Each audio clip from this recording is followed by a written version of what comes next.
Bond. James Bond. In case I don't see ya. Good afternoon, good evening, and good night.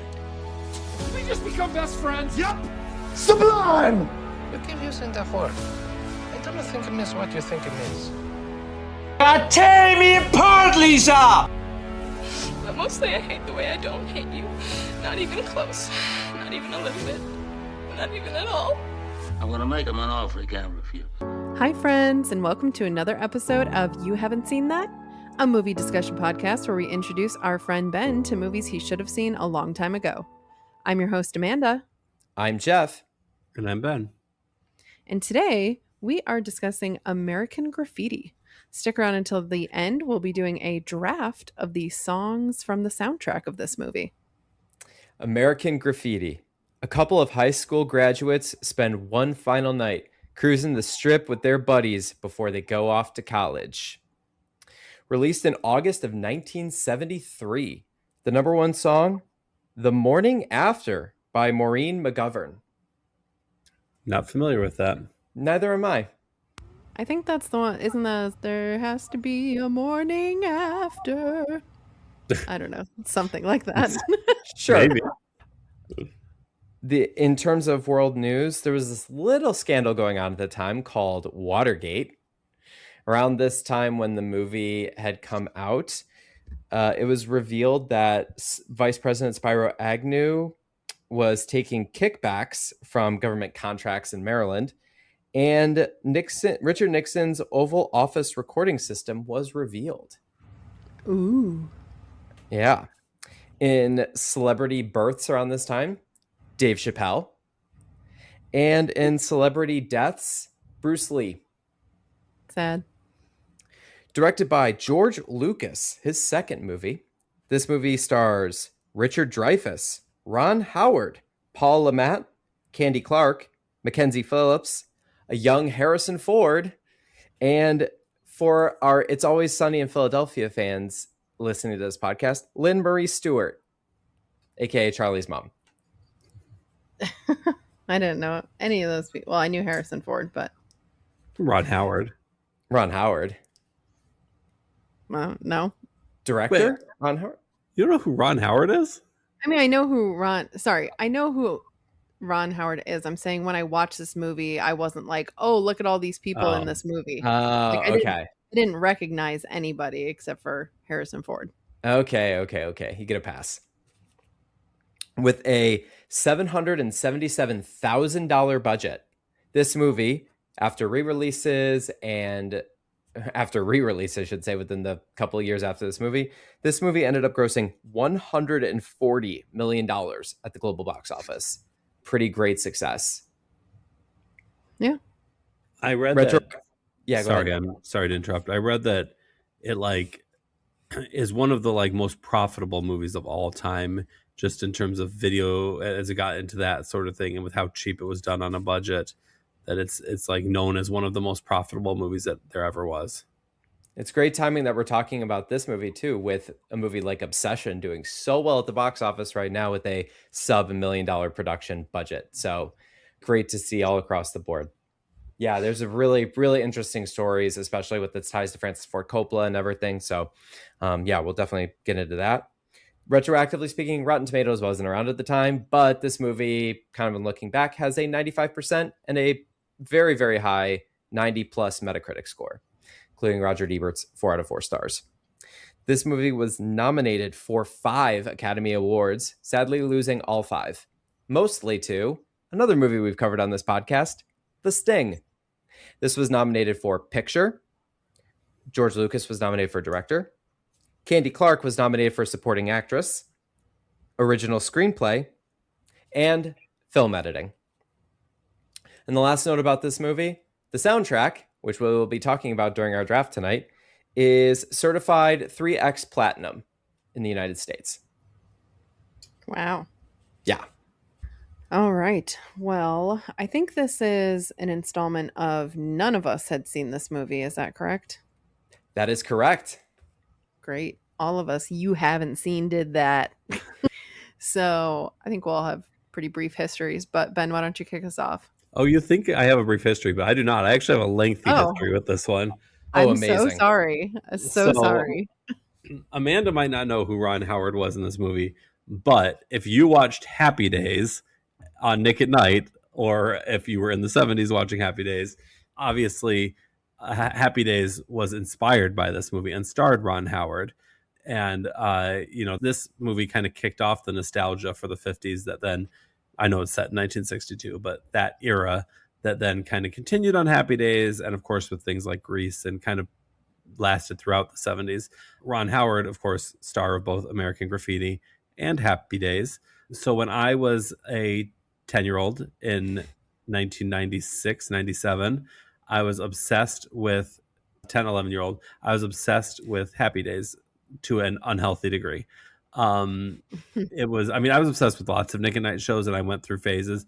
Happy Days was perhaps the most intense obsession that there was during that time, and I wanted to live in the 50s. I wanted to, go to malt shops and be a 50s kid. I think I talked about that when we did decades or whatever. We were talking about that at one point, but I was just obsessed top to bottom with the 50s. So I had a 50s birthday party when I turned 11. And everybody, the girls wore poodle skirts and the boys wore leather jackets. And then my grandpa sent me cassette tapes of the American Graffiti soundtrack, and we used it at that party. And then I believe he had gotten it, he had like taped it off a record or something that they had, or he got from the library, I don't know. And then I ended up listening to that soundtrack on cassette tape for years, literally. So anyway, the other part of this is my mom, knew how much I was obsessed with Happy Days, knew how much I was obsessed with all things 50s, remembered watching American Graffiti in her, that would have come out when she was like a young teenager. And we got it from the library one day to watch, or Blockbuster or somewhere like that. And we started it, and it was like not like Happy Days for me. And then I'm pretty sure maybe it was the bare butt scene in the very, first 15 minutes. But anyway, it ended up getting turned off. And I can't remember quite if it was like my mom's decision or mine, but she probably didn't like the content of it, realizing it wasn't as kid friendly as Happy Days. And I was upset that it wasn't Happy Days. So I never got back to it, never watched it again. So yeah, so there is a lengthy history with American Graffiti. So sorry for underestimating you. All right, Geoff, let's hear your history. So I don't have much of a history with this movie, though this does complete my George Lucas filmography, if you will. This was the only George Lucas movie I had not seen yet. Oh, wow. Including his debut feature, which I've seen, THX 1138. This is a movie that has been resonating in my mind a little bit over the last couple of years. With the release of Megalopolis a couple of years ago, Francis Ford Coppola's latest disaster movie, I read a book about Francis Ford Coppola, and this movie comes up multiple times because of his and George Lucas's close relationship. And you can argue that this is the movie that is the foundation for Star Wars, or in terms of the future that would eventually become for Lucasfilm and everything. So I don't have much of a history directly with this movie, but this was absolutely one that I was like, I need to check this one out sooner rather than later. Cool. I had zero history with this movie. I don't know if I've ever even heard of it before. Before I looked up the description on Letterboxd, I was trying to guess what kind of movie it was going to be. And I was like, I think it's going to be a crime movie, like graffiti. It's giving like gritty crime. It was not that, which was fine. But yeah, no history here. So, Ben, let's hear your score. I think I'm glad I didn't watch it when I was 10. I think I appreciated it more now than I would have as a 10-year-old, because it's not Happy Days. And, Happy Days was great when you're 10. It's a little less great now. This is obviously, I know it's not gritty like Amanda thought it was gritty, but it's grittier than Happy Days. And I really enjoyed this. I feel like with almost all the older movies we've had to watch, you have to get a little used to the tone. You have to get a little used to the pacing of a movie like this. But I love this soundtrack so much, and it's probably my favorite soundtrack to any movie ever. And so that alone, and the like desire and love for the 50s, although it's not as intense or silly as it was when I was 10, has never really gone away. So I still love the whole vibe of the 50s, and I feel like this really, again, I know it's 1962, but it is, for all intents and purposes, it's like a 50s cultural movie. So Together. I know I said song, show, movie. What are we doing here? So I liked it. I'm gonna give it a 4.25. Alrighty. And what about you, Geoff? I love the Good Vibes movie. I think there are a lot of movies in this similar vein that kind of cover the similar era that are just a blast, an absolute blast. And I think this movie is fun, though I don't rate it as highly personally as some of those other ones that kind of cover the vibes movie of this era, such as like A Dazed and Confused or what have you. So great soundtrack. And I think performance-wise, it's a little lacking outside of Richard Dreyfuss, in my opinion. But overall, it's a fun movie. I'm going to go with a 3.5. Okie dokie. I wasn't a huge fan of this movie.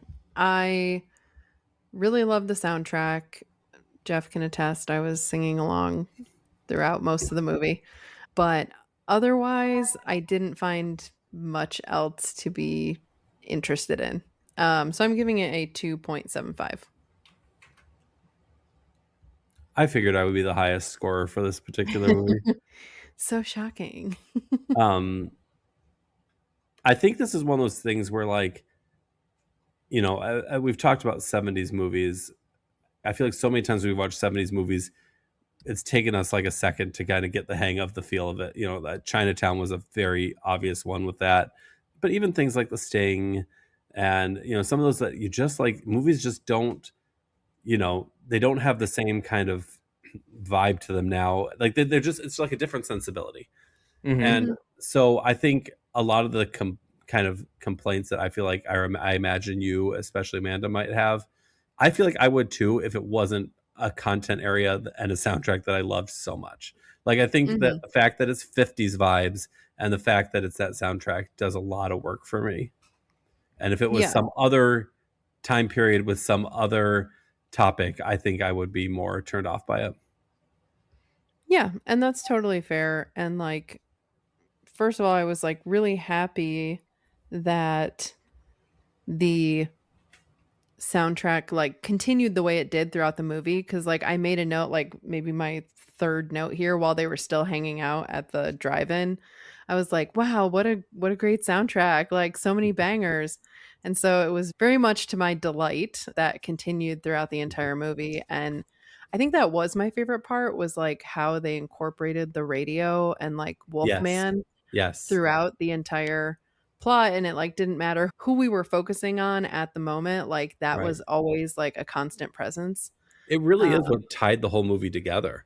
Otherwise they were almost just like, I mean, I know they crossed over a little bit, but they were kind of just isolated stories for a lot of the time. And that through line really was Wolfman Jack and the radio. Yeah, absolutely. Yeah, and it was a banger after banger. Oh my gosh. I was like, and it was all coming back to me from someone who like hadn't thought about that soundtrack in years, but listened to it all the time in the order that they were on in the movie. So I was like almost like starting to remember. I'm like, oh wait, this song's coming. I'm like, oh yeah, like it was like 10-year-old me like got it all back because I listened to it night after night, even though it's been years now. Yeah. So where I could tell like that things were like going off the rails for me, not in a good way, was when I was getting mad that people were like talking over the songs, or like, you know, like I'm like, oh, they only played that one for like a minute and people talked over it. Like, so you would have loved the soundtrack. You just want to play the soundtrack in your car. I mean, yeah, pretty much. I wasn't super interested in any of the story points that they had going on. It all felt kind of like you were saying, Ben, like it all felt very disjointed to me, and I was just like, okay, it was fine enough, but just nothing really interesting that got me and was like, oh, I really want to pay attention to what's happening here. Yeah, it's definitely a one crazy night, and that's a kind of genre of movie for sure, but it usually has one, maybe two central through lines for it. This is definitely what where it's like, oh, we are jumping all over the place. And the fact that the primary focus of everybody is driving in their cars essentially up and down a street. I noted multiple times during this, I'm like, that they just filmed at this corner. There was a scene at this corner 5 minutes ago. Oh, and the same person is back. I'm like, is this all that they're doing is just driving around in their cars around this town and everything? Granted, at the hours of night that this is going on, it makes sense. But having that radio as that central through point really, really helped. If there was that kind of dead noise, definitely would have worked. One note I noted earlier in our conversation that I read a book, shocking, but I read a book a little while ago. And if you listen to our episode about The Godfather, I referenced it, but it's called The Path to Paradise. I'm showing it on camera for our other podcast hosts, so this is great podcasting. But there are whole sections about American Graffiti in it. And one of Lucas's notes that he gave to Universal was he wanted no fewer than 42 popular songs of the period. And he wanted them played not as underscore, but on car radios, at drive-thrus, and in stores. To which Universal thought he was out of his mind. And they thought, is this a musical? But you know what? It worked for sure. It would make a great musical. It would, like a jukebox musical. Minus all the driving. Yeah, that's true. Driving. That's true. They would have to revamp that. Like, we're just walking around. That's fair. That's fair. There was something about the beginning of it that I don't know if you guys, all of it reminded me a little bit, as I just mentioned, the tone of the 70s movies and having to get like kind of used to the vibe. There was a part of it that felt like Halloween to me. Yeah. Especially the first part of Halloween. Yeah. I don't know, something about like suburban kind of, teenager thing, even though Halloween obviously takes a much different turn than American Graffiti. I don't know. There was something about the vibe of it. There definitely is a vibe. I don't quite know how to explain it, but no, there's a certain sensibility to small town suburbia / rural America. Now, granted, I know this takes place right near, I think when they pointed this out, it was like California, Nevada border ballpark. But yeah, so suburbia America. And I feel like whenever I felt, even in this sort of conversation, I felt the vibe kind of our small town that we're from a little bit, not to the extent of like we're driving up and down, back and forth, but the characters that you see within the movie, I'm like, oh, I recognize someone like that from home for sure. Yeah, I can see that. I do think something the movie did really well on top of its soundtrack was, I agree that I don't know that the stories really converged all that well, or at least in like a meaningful way for me that they tied together aside from that through line of Wolfman Jack. However, when we're talking just on vibes, like I feel like it did capture like teens authentically having fun in the 50s or the early 60s. I feel like that era, basically up until Kennedy was shot, was like one era of teenager life. And then it kind of moved more into the countercultural hippies kind of thing. But I feel like this kind of straddled that line to me of like a real idealized version like you see on something like Happy Days, that isn't really probably what it was like, but is a very sugar-coated version versus something that maybe you might see nowadays, like a Mad Men type thing that's going to like, although Mad Men isn't about teenagers, but about like circumventing that era basically and analyzing it from a critical way. Like this is kind of, to me, like a halfway in between where it feels like it has all those like hallmarks of a drive-in and of the soundtrack and of the cars and of that kind of vibe and the making out in the old cars kind of thing. But it also has like an edge to it that perhaps, a Happy Days wouldn't. Yeah, definitely. Each high schooler has their own sort of adventure that they need to go on in terms of that self-discovery. Kurt's trying to decide, does he really want to leave town? Steve is kind of running into those same sort of issues in terms of what he wants to do when he leaves town. Yeah. John is, what does a night in the life look like for someone who's a little bit older but hasn't escaped, hasn't gotten out, is kind of stuck in his ways. And then for Terry, it's a journey of growth and self-discovery and becoming a man, all of which are classic young adult high school tropes that are all kind of accentuated in a very short period of time. And it was very funny seeing, there were certain moments within each character's journey that was like, this really stood out. I think for me, I was most interested probably in the Kurt and John storylines specifically, but it was very interesting to see them all kind of doing their own sort of self-discoveries along the way. And I do wish that like maybe a better screenplay or something could have tied those stories together a little bit better.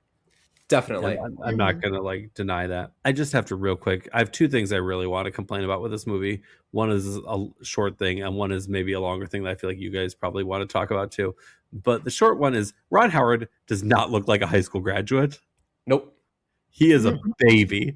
And he played like a high schooler for like 6 more years on Happy Days after this movie. He was like barely removed from the Andy Griffith Show. And I was like, I feel like usually when you watch older movies of high schoolers, like you think of like Grease, they look much older than high schoolers because they were like 30 something. But you know, even when you watch older high schoolers, you know, we always talk about like how high schoolers looked older from your kid perspective and from before your time than they do now. Not in this case. Yeah, he looks like a baby. I'm gonna pause you real quick about the high school students looking older. Just wait until the movie we watch next week. Continue. How old was he when this was filmed? Was he actually like high school age or was he actually younger? He was about 18. He was about 18. He was born in 1954. This movie came out in 1973. Yeah. So it would have been 72. So he would have been 18. He's always so baby faced though. Mm-hmm. Like, yeah. I mean, he still to this day looks younger than he is. Yeah, that's fair. I was just curious. Yeah. No, I guess you're right. I just didn't buy that he was ready to go to college. The storyline, you know, I feel like in short order with Crazy Stupid Love and now this, there's been like one storyline that I just am like, what are we doing here? I wonder which one. And they both have some similarities here. Yeah, we got some yikes. When I was talking about my interest in the John storyline, I was not referring to this part. Even though that was the majority of the part of his storyline? Yes, I was more interested in his reputation around town and his maintaining of this reputation and everyone sort of seeking him out per se. Not necessarily that he is a teenager in his car that, it creates a weird and awkward environment. Who wants to take this one on? We were trying to guess how old this girl was, and we landed on probably maybe like 14 or 15-ish. See, Does that sound right to you? I feel like either I read or she said. I wrote down 12. Oh no. In my notes. But I don't know if it was something I read or something I heard. But I don't feel like I would have just, unless I was just making it up. Yeah, I mean, that's fair. Yeah, it's definitely a weird situation and a weird kind of vibe with how this is portrayed, and some of the comments that they make to each other are very, very awkward and weird in like our 2020s sort of vision. Mackenzie Phillips was born, oh my gosh, she's the exact same age as my dad to the day. That's weird. November 10th, 1959. That's my dad's birth date. So she was 12 during the filming and 13 when it was released. The actress. Yeah. So I don't know how old she the probably character was supposed to be. Yeah. I mean, you saying that, like, sure, that tracks. I mean, when I'm just a very short Googling that she's supposed to be like 12 or 13, the character. Yeah. Yep.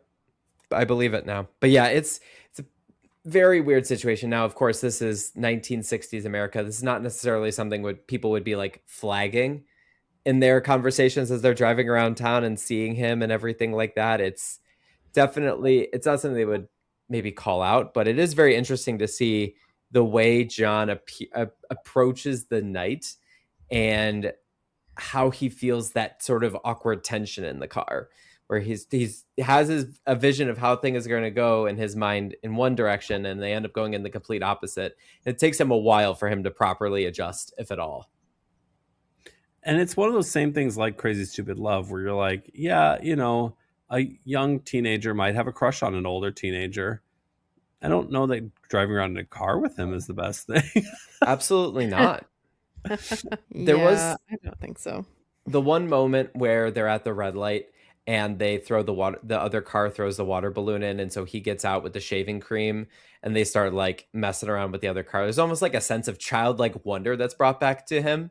Maybe that's the most exciting thing that's probably happened to him in this small town, and goodness knows how long at this point. So maybe he's like, whatever, this is fine, no one's gonna say anything. I don't know, but thankfully it didn't go that far. No, but Yeah, it wasn't as bad as Crazy Stupid Love. And no, she wasn't like giving him nude photos or anything. No. no, but there were definitely signs there, right? That she was interested. I would like to, a couple of things I noted was, these are kind of miscellaneous thoughts, but one, the police coming out of the parking spot after they messed with the car. That's what I always wish would happen when I get pulled over. Or just Like, you see that police car and you're like, oh man, you know it's like gonna happen before. Someone who's been pulled over for speeding a fair amount of times in my life. I was gonna say that moment there was extra motivation for Kurt to actually get out of town. The entire first half of the movie, he is looking for an excuse to stay. The entire time. My other note is, I feel like those old cars couldn't have been that comfortable to make out in, even though they did have the bigger seats. But like, I think about like the fabric or lack thereof on the seats. Yes. Yep. Like, Yeah, you know, I know they had the big wide, you know, like the front seat sometimes didn't even have a middle part to it or something. So I get that, but like, I don't know. I think of like our old Toyota my parents had that was like in the summer was like sitting on like metal. Like I was wearing shorts and just feeling that like awful like heat on your, I don't know. Yeah, but I think if things are going to escalate, comfortable or not, I think it's far more advantageous to have the big bench style seating. Yeah, you're probably right. I'm just thinking it's California in the summertime. Like, it can't be. Well, I'm sure it gets cool at night, right? They're in the desert. Yeah, maybe. Yeah, I think that's how California works. Definitely. At least certain parts. I don't know. Interesting.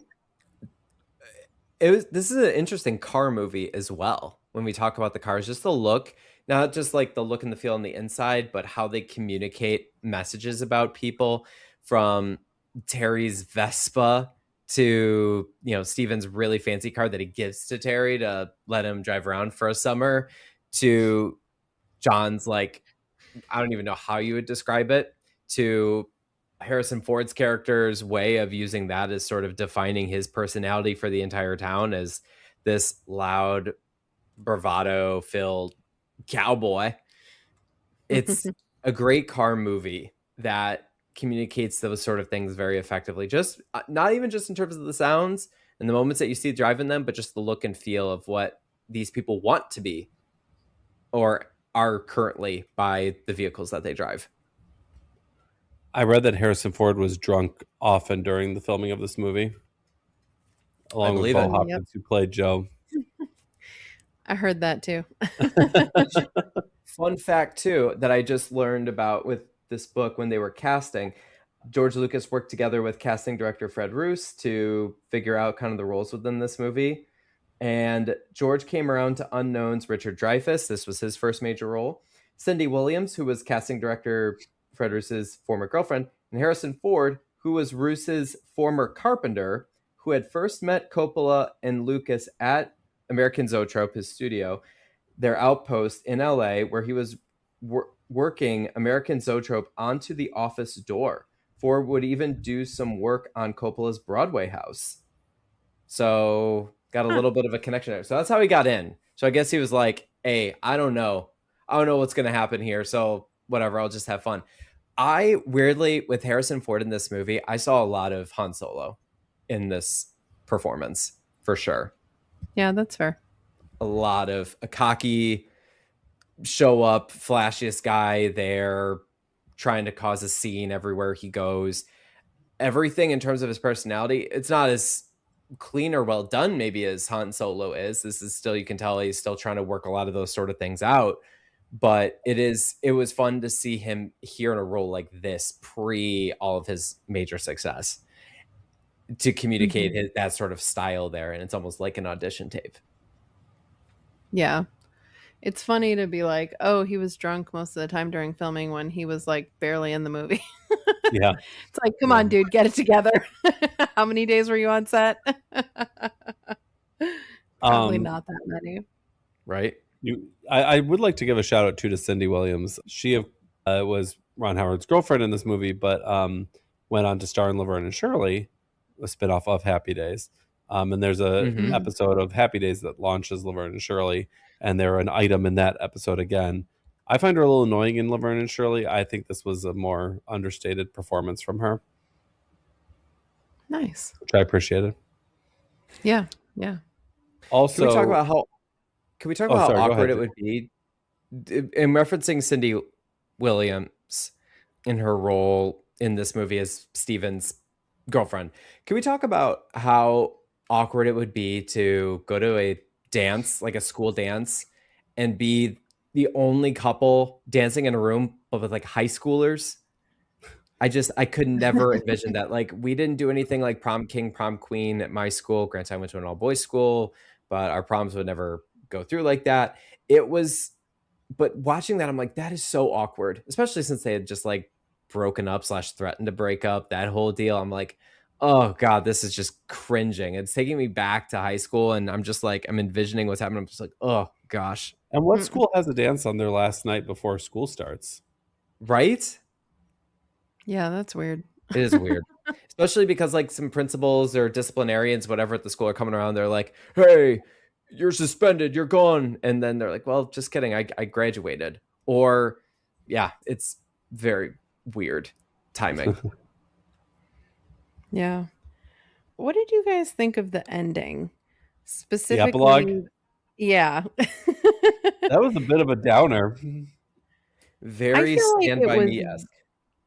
I felt like it was so unnecessary, and it just left me kind of scratching my head being like, what?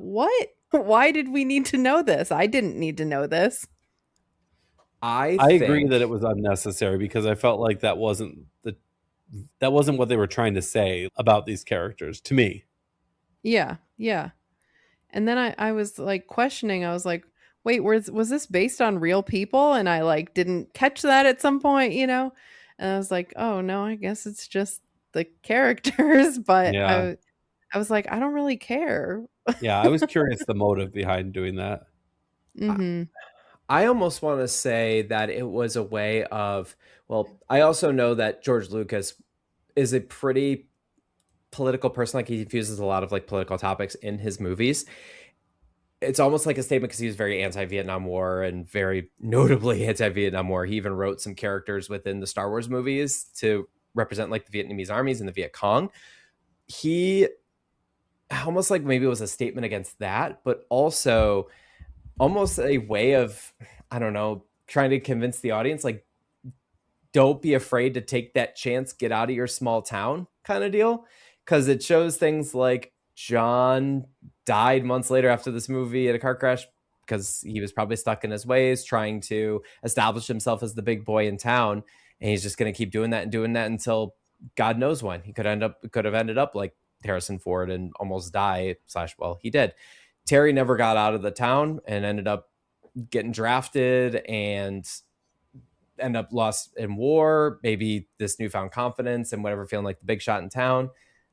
Steven, who knows? But he clearly hasn't left this small town that is, at the beginning of the movie, people are saying it's getting smaller and smaller. It's shrinking, which is a common problem just in general. And then Kurt's like, oh, he's following his dreams properly. So maybe it's almost a statement about that and the comment around that sort of small town suburbia. But I don't know. It is definitely dark, especially given the vibes of the movie. Yeah. You would think you would want to end it on a more optimistic note, like Kurt going off on to college, him seeing the white car driving away, being like, man, oh, what a night or what a moment. Like, I'm ready for my next step. And then you're left with this sort of, optimism for him that Maybe this is maybe I mean, because this came out when the Vietnam War was still going on. Maybe it was like a loss of innocence kind of feel. I don't know. It does come across odd to me. Yeah. I don't know if you guys thought about this, but if this movie was released this summer, it would be set in 2015. Gross. Don't remind me. Which is kind of wild when you think about it, like how different 1962 was than 1973. Yeah. Like 62 was still, the 50s era, and Kennedy was president. And then soon after that, Kennedy was shot, Vietnam, the civil rights movement, the women's liberation, like all those kind of massive cultural shifting things happened. And by 1973, when this movie came out, like people were looking really nostalgically at the 1950s, and they weren't that long. Like 2015 doesn't feel that long ago. Like it doesn't. But I'll tell you what, I look pretty nostalgically back at 2015. Well, and we've that's been true. Through some That's fair. Stuff That's fair. in the last 11 years. That's fair. But I guess there's been a lot of seismic changes worldwide, with politics and with COVID and things like that. But like culturally, it doesn't feel that different. Yeah. It doesn't, though. The evolution of technologies and how you could argue social media has turned into consumption media.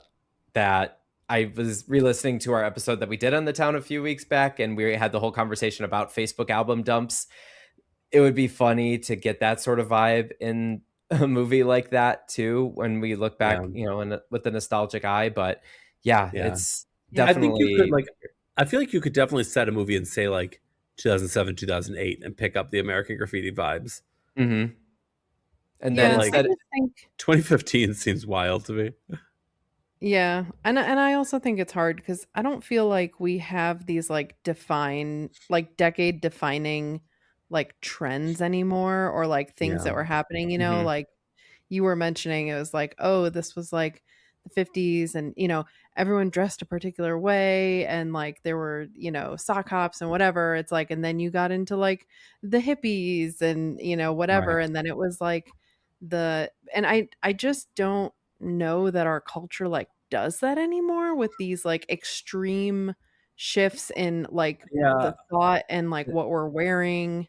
I don't know. I do and I don't disagree. Like I agree in the sense of like I don't think we're as much of a monoculture as we were back then. That's the point I was going to make. It's definitely the death of the monoculture is taking place. That being said, though, like I think that the like 2000s are starting to get a look and a feel to them, in a way that we couldn't have seen probably 10 years ago. I remember back, now like something like the 80s is like very much a time period that people know, oh, this is what the 80s looked like. But I remember when, I feel like it's always like 20 years later that people get nostalgic for a time period, and, 50s to 70s, whatever. But I remember when, we were in high school, we were having an 80s dance, and that was like right at the beginning of the 80s being like a thing. It wasn't like, this was like early 2000s in the 80s. It wasn't, like it wasn't that much of a cultural thing yet. And we were having an 80s dance, and I went home and told my mom that, and she was like, did the 80s have a look to them? And me as a teenager was like, yeah, they definitely did. And I feel like teenagers now would probably think the 2000s had a look to them. Don't say 2000s, say aughts. The aughts. So I'm wondering if in another 10 years will the 2010s have more of a thing. I guess that's what I'm getting at. No, I could see that. I think whether it be definitely some stylistic choices, how people maybe specifically with like their face, or I think of like when I think of the 2010s where like duck face or things like that, in terms of like particular like actions taken in terms of dress. I'm trying to think. I feel like the last big thing I can think of is like hipsters, right? And that was like the Yeah. 2010s, it's Yeah, like, beginning of oh, we had 2010. the Yeah. hipsters. Yep. And obviously there are fashion trends, but particularly nowadays, like most of what people are wearing is just recycled 90s Mhm. and early 2000s. So I don't know. I think I agree with what you're saying. Like there are and there aren't. It just doesn't feel quite as definitive as it once was. Yeah. Death of the monoculture. Yeah.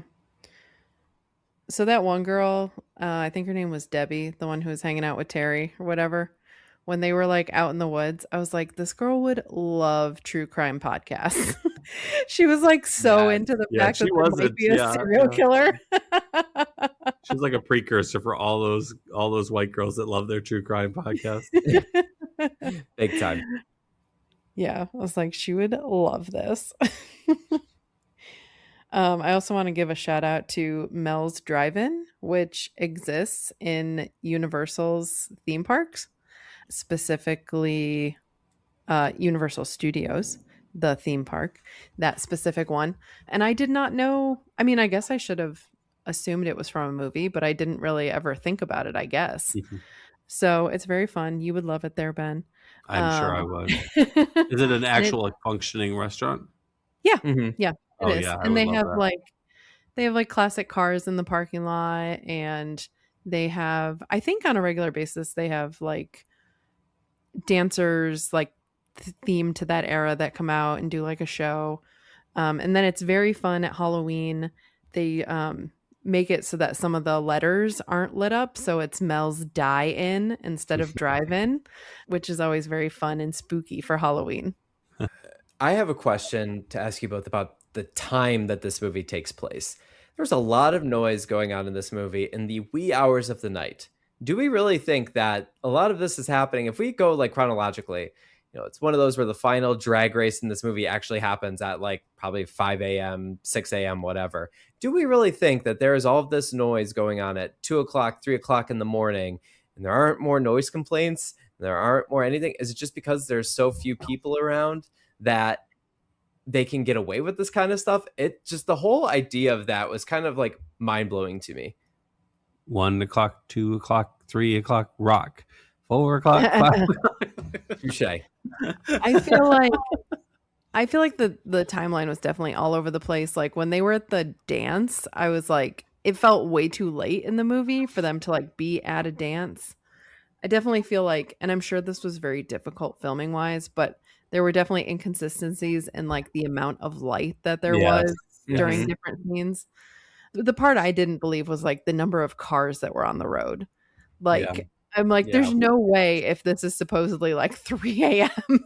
that the street is like full of cars. So yeah, that's tough.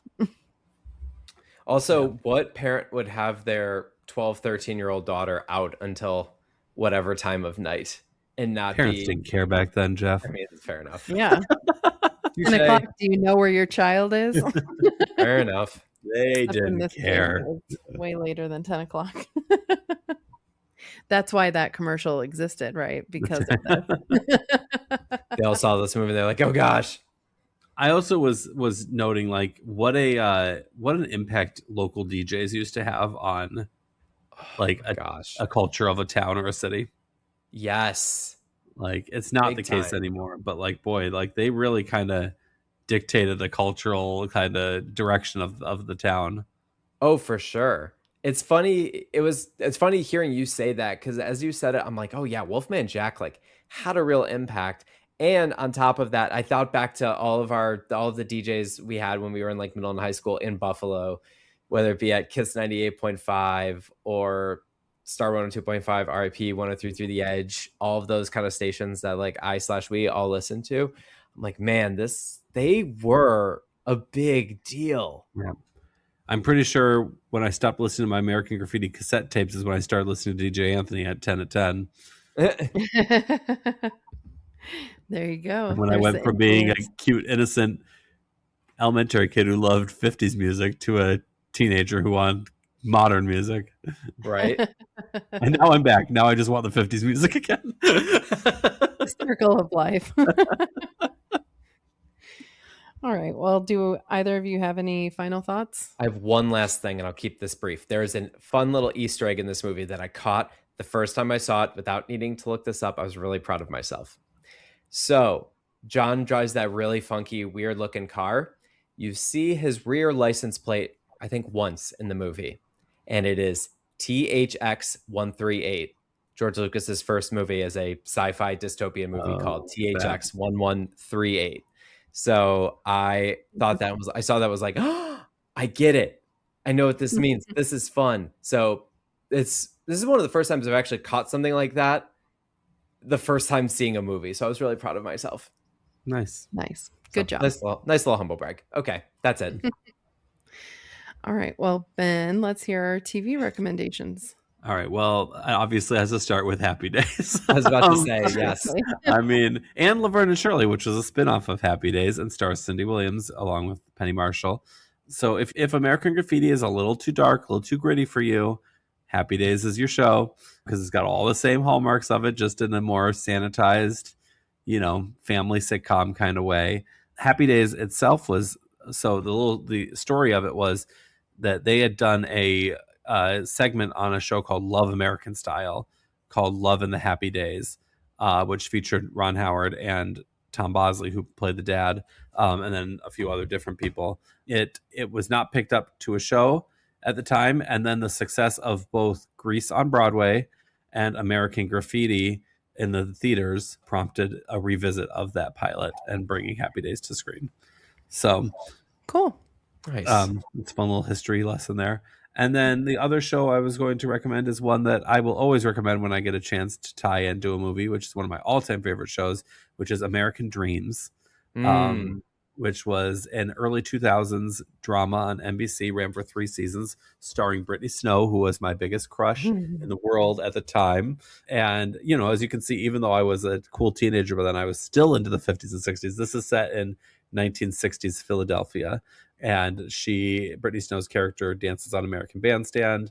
It's a little bit more 60s than 50s. The Happy Days is a little more 50s. The American Dreams, the first episode, actually ends with the Kennedy assassination. So it kind of moves towards the Vietnam and countercultural stuff and civil rights and things like that. But really great show. Unfortunately, the first season is on DVD. The second and third season were never released due to music rights, which is, of course, a constant problem with these older things. And I do have a bootleg version of it that I bought years ago, but there's never been a commercial, and it's not great quality. I would love to get a high quality commercial release, but I think that ship has sailed.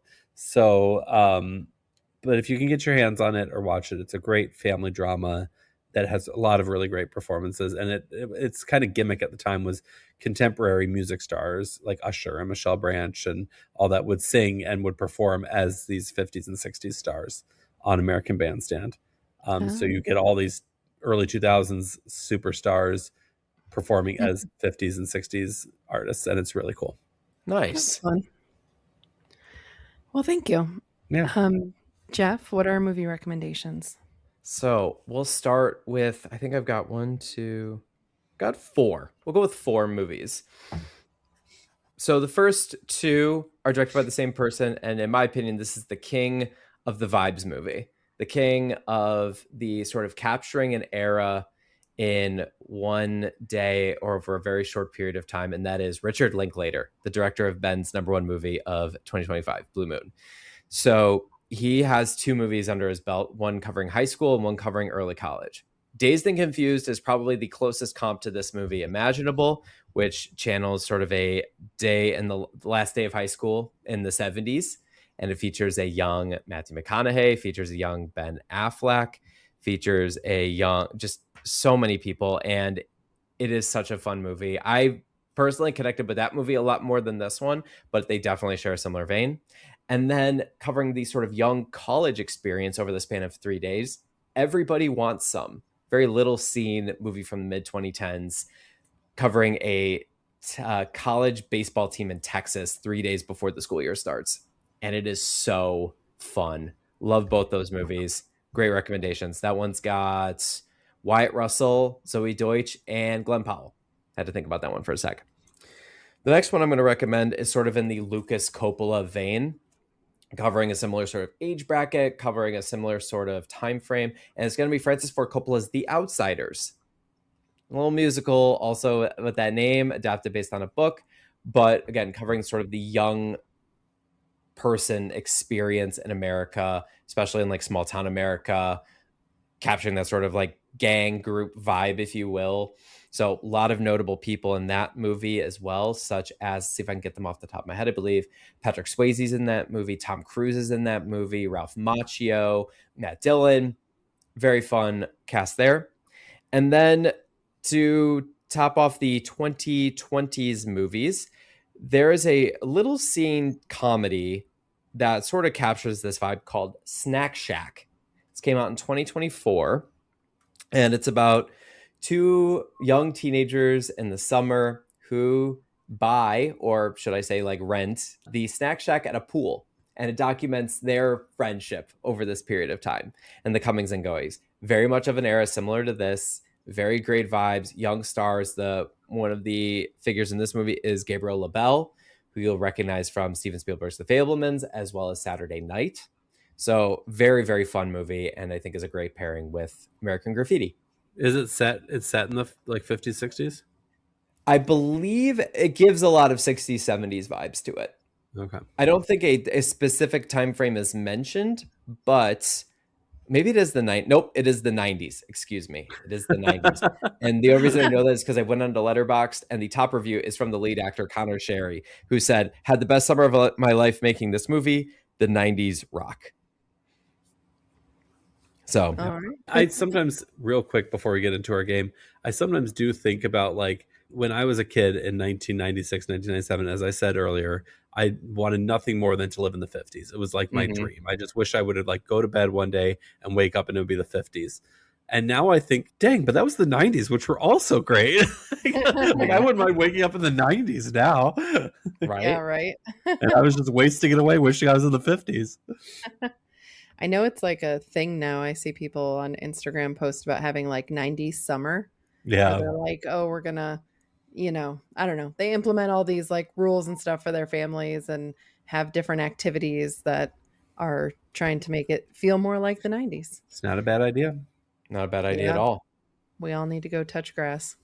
We did that a lot in the 90s. So, all right. So then we're going to move into our draft. We decided to change it up instead of doing a top four like we usually do. So I'm going to pass it over to Geoff since he always knows the logistics of those better than me. Thank you, Amanda. So to change it up a little bit, because we have a very select list of songs to choose from the soundtrack to this movie, I believe we have 41 songs to go with. Thought we'd change it up a little bit and go with a fantasy football style snake draft. No genre matching, no specific artist matching, just your top four is essentially it. So the way it's going to go is I've got my list of names here. I've got it on my phone, and we'll spin a wheel, but it'll go in a snake order. So it'll go 1, 2, 3, and then 3, 2, 1 in terms of the pick. Can we put our picks in the chat too? Just Yes. as a. Yep, it's in the Google Doc. Okay, but I just don't want to go with Yep. tabs because I've had this internet thing. Yep, you got it. Sorry, you don't need to Absolutely. include that part on the podcast. Yes. Yeah. No, you're good. We'll put it in the chat. Yes. All right. So I would I've like got to say before we begin that there's 2 songs that have to be on my list, and if either of you take them, I'm going to be very upset. well, I think I know what one of them is. it might be the same one that I'm trying to go with if I get number one pick. So we'll see what happens. We'll see. It We'll might see what surprise you. happens. Awesome. All right. So I've got the list of names here on my phone. I'm going to tap the wheel. And we are going. I can't read your screen, Geoff. And the first pick is Amanda. Wee. I guess. Amanda gets first pick. Second Could be pick good, could be bad. will go to Ben. Ben, you get second pick. I did Nice. not want this to happen. Well, I don't know. We'll see. We'll see. I am the least sort of musically familiar with this period of time. So I'm just picking a lot of these songs based on vibes from the movie and everything like that, being like, oh, that was a fun one. So And we'll both see what happens. before and after the movie, if you had given me a title, I could have sang it Probably. for almost not all doubt that. 41 songs. That doesn't surprise me whatsoever. All right, so there's two songs that I really want to get, but I have a feeling I might not, but we'll see. So for my first pick, I'm going to take Love Potion number 9. Oh, All right. that's fine. Wait, I feel like I should insert like a little clip of the song. That was on my Halloween cassette tape along with Monster Mash and Ghostbusters. I don't think either of you would take this one, but I'm going to take it just to be safe because it's my favorite song, which is Smoke Gets in Your Eyes. All right. A That was ballad. not- What? That was not one that I was familiar with. Oh, I see. It's one of my absolute favorite songs. It was not one of my favorites at the time, like when I was listening to my cassette tape, but it's over the years become maybe a top 350 song. Nice. Nice. All right. So I got my number one pick. I got my number one pick in my spot. I'm going to take Johnny Be Good as number one, which again, that probably is like whatever. That's the most popular song on the soundtrack. Like, ooh. But as someone who appreciates movies like Back to the Future or Nirvana, the band that showed the movie, I had to get this song. As soon as I heard it in the movie, I was like, yes, this is the one. And then for my second pick, oh man, I had one that I was going to have a 2, but I think I'm going to change it up. I'm going to take Green Onions by and the MGs. I love the vibe. I love the vibe of the song. Just, I love it. So, Yeah. All right, Ben. That song always makes me think of the beginning of Happy Together. I like it. I always get those two kind of not mixed up, but they make me think of each other. My next one is one that my other favorite one from this soundtrack. After this, I'll have to think a little more carefully, but the other one I just really wanted to make sure I grabbed, which is Heart and Soul. Like it a lot more as the original 50s version than the piano duet that people do. But I love the 50s one. So that's my number 2 pick. All right. My next pick, thankfully neither one of you took it. I really wanted Runaway. No, that was gonna be my next pick. Yes. I'm a walking in the rain. Why? Oh man. Oh, I should have just taken that knowing you weren't gonna take Heart and Soul. I grew up listening to all these songs. My mom and dad were of that era, and so that was one that I definitely like right away. I was like, I love this song, and it's been stuck in my head ever since we watched this movie on Sunday night. So I was like, I have to take Runaway. My next pick is going to be, let's see. All right. I feel like some people might think this song is annoying, but I don't. I really like it. And I feel like I need to have some Beach Boys representation on my list. So I'm going to pick Barbara Ann. It's a good one. Barbara Ann was going to be my next pick. Good job. Yeah, I was like, do I do Surfin' Safari or Barbara Ann? But Barbara Ann's Ann better. That's the better of the two. Yeah, it is. For sure. Yeah. All right. My next one, I'm really sad about Runaway. I'm going to take Ain't That a Shame? I Still Feel the Rain. I'm going to do Ain't That a Shame. Ain't That a Shame? But I really wanted it to be Runaway. Well, you can't have it. All right. And now I've got my final 2 picks here. A lot of my songs that I wanted are still on my board, so that's good. I'm going to take... I Only Have Eyes for You. It's a good one. It's my first one. Just for the show up. That alone. And then I will add the Beach Boys to mine, and I'll take Surfin' Safari. Nice. I only have one more song.